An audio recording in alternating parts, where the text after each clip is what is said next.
రాష్ట్ర ప్రభుత్వం అమలు చేస్తున్న స్త్రీ శక్తి మహిళల ఉచిత బస్సు ప్రయాణానికి జిల్లాలో అన్ని ఏర్పాట్లు పూర్తి చేశామని జిల్లా ప్రజా రవాణా అధికారి ఎం శ్రీనివాసరావు తెలిపారు. రాష్ట్రంలో శుక్రవారం నుంచి మహిళలకు ఉచిత బస్ స్కీమ్ ప్రారంభం కానుంది. స్త్రీ శక్తి పేరుతో అమలు చేసే ఈ కార్యక్రమాన్ని సీఎం చంద్రబాబు ప్రారంభించనున్నారు. ఆ తర్వాతే జీరో ఫేర్ టికెట్ల జారీ ప్రారంభమవుతుందని ఆయన చెప్పారు. శుక్రవారం సాయంత్రం 5 గంటలకు ప్రజాప్రతినిధులు అధికారుల సమక్షంలో ఈ పథకం ప్రారంభమవుతుందని ఆయన మీడియాకు వివరించారు. అందరు ఎమ్మెల్యేలు ఎంపీల చేత ఈ కార్యక్రమం లాంఛనంగా ప్రారంభించడం జరుగుతుంది. ఈ ప్రారంభం అయిన తర్వాత ఉచితంగా ఈ బస్ ప్రయాణం స్టార్ట్ అవుతుంది. సో రేపు ఈవినింగ్ 5 గంటల తర్వాత ఈ ప్రోగ్రామ్ని మేము మా జిల్లాలో ఉన్న గౌరవ ఎమ్మెల్యేలు గౌరవ ఎంపీల చేత ఈ కార్యక్రమాన్ని ఏర్పాటు చేస్తాము.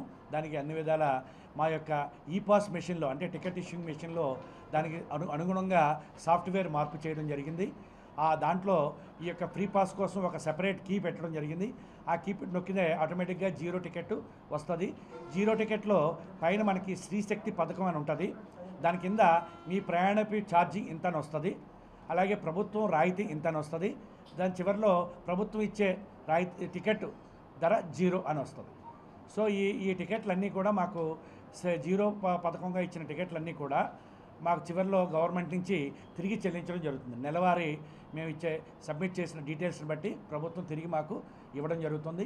ఇదే విధంగా కాకినాడ జిల్లాలో మొత్తం 157 బస్సులు ఉన్నాయండి.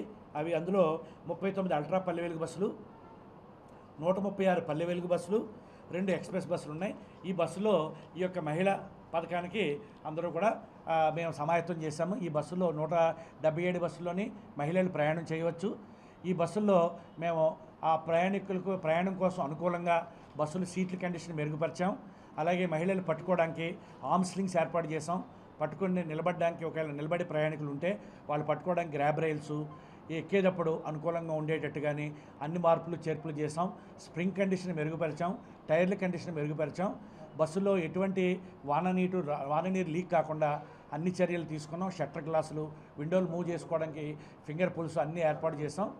మరింత రాబోయే రోజుల్లో ఈ బస్సుల్ని మరింత బాగా మెరుగుపరిచి ప్రయాణికులకి ఇబ్బంది లేకుండా చూస్తాం. అదేవిధంగా బస్ స్టేషన్లో టాయిలెట్స్ కండిషన్ మెరుగుపరిచాం. అదేవిధంగా డ్రింకింగ్ వాటర్ అంటే తాగునీరు సదుపాయం ఏర్పాటు చేసాం, RO వాటరు. అలాగే బస్ స్టేషన్లో కొత్త ఫ్యాన్లు ఫిట్ చేసాం. అలాగే బస్ స్టేషన్లో కూర్చోవడానికి చైర్లు ఏర్పాటు చేసాం. అలాగే 24 అవర్స్ రాత్రి పగళ్ళు బస్ స్టేషన్లో సూపర్వైజర్లు ఏర్పాటు చేసాం.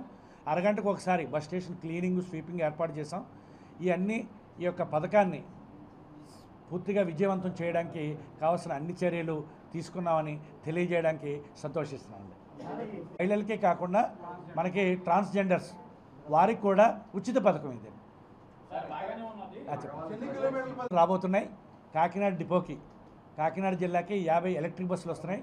ఈ బస్సుల్ని కాకినాడ తుని, కాకినాడ అమలాపురం, కాకినాడ రావులపాలెం వస్తున్నాయి. కాకినాడ రాజమండ్రి రూట్లో తిప్పబోతున్నాం.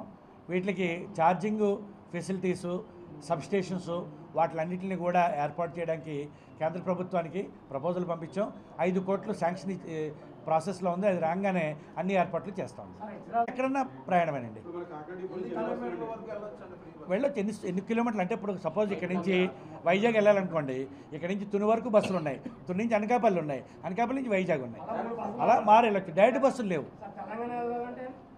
తెలంగాణలో బస్సులు వెళ్ళడానికి మనకు బస్సుల్లో ఉచిత పథకం లేదు.